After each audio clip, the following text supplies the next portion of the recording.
The Bitburg controversy involved a ceremonial visit by U.S. President Ronald Reagan to a German military cemetery in Bitburg, a town in extreme western Germany near the border with Luxembourg, in May 1985, designed to commemorate the end of World War II in Europe 40 years later.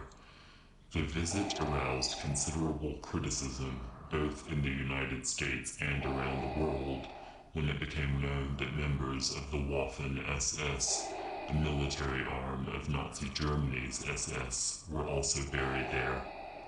The entire SS was judged to be a criminal organization at the Nuremberg trials. The fact that Reagan had not been scheduled to visit former Nazi concentration campsites compounded the controversy, and a visit to Bergen-Belsen concentration camp was later added to his itinerary.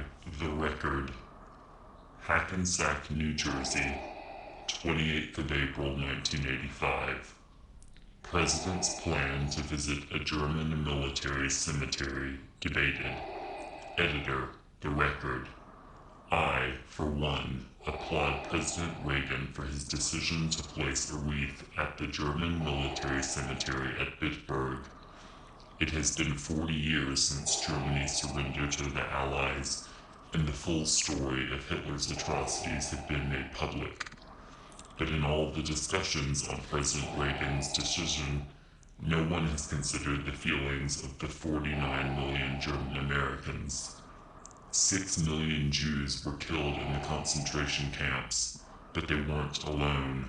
Lutherans and Catholics were also killed. Any German who opposed Hitler was deemed the enemy, regardless of religion. For the German American, 2 world wars meant brother against brother. During the last World War, my grandfather, by then a naturalized American, wasn't just on the opposite side of the political spectrum. His brother, who remained in Germany, was a Nazi.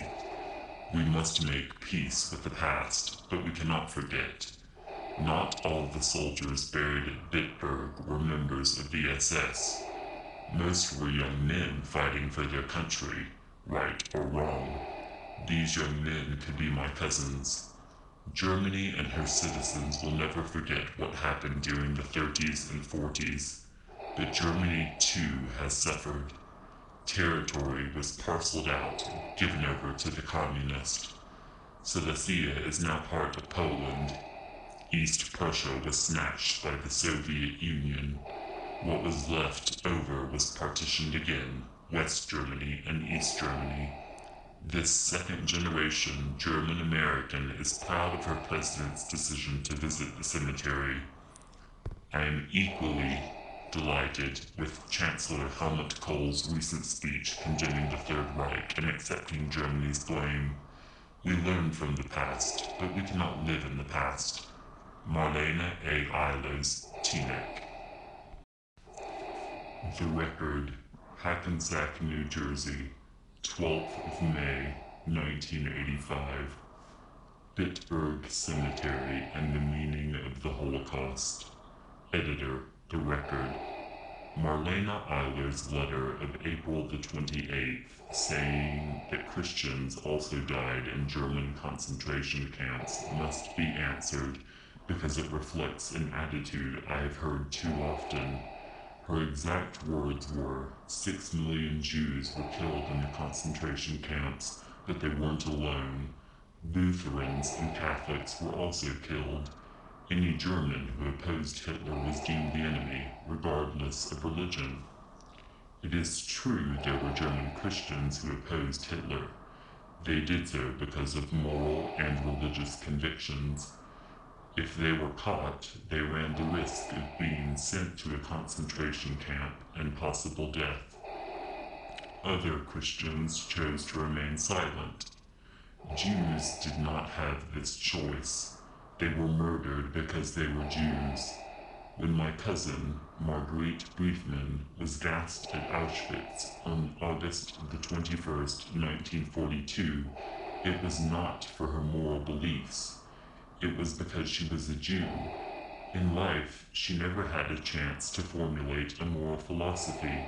She was only 8 years old when she died. When Sylvia Minsk arrived in Auschwitz on March the 4th, 1943, she was immediately gassed along with 873 other Jews. Sylvia could not have opposed the Nazi regime. She died on her first birthday. She was born a Jew. These are not isolated incidents.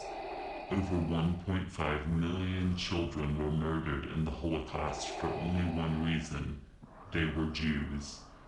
Let us never equate the death of righteous Christians with the murder of the 6 million who died for one reason only: they were Jews. Gary Mokotov, Northvale.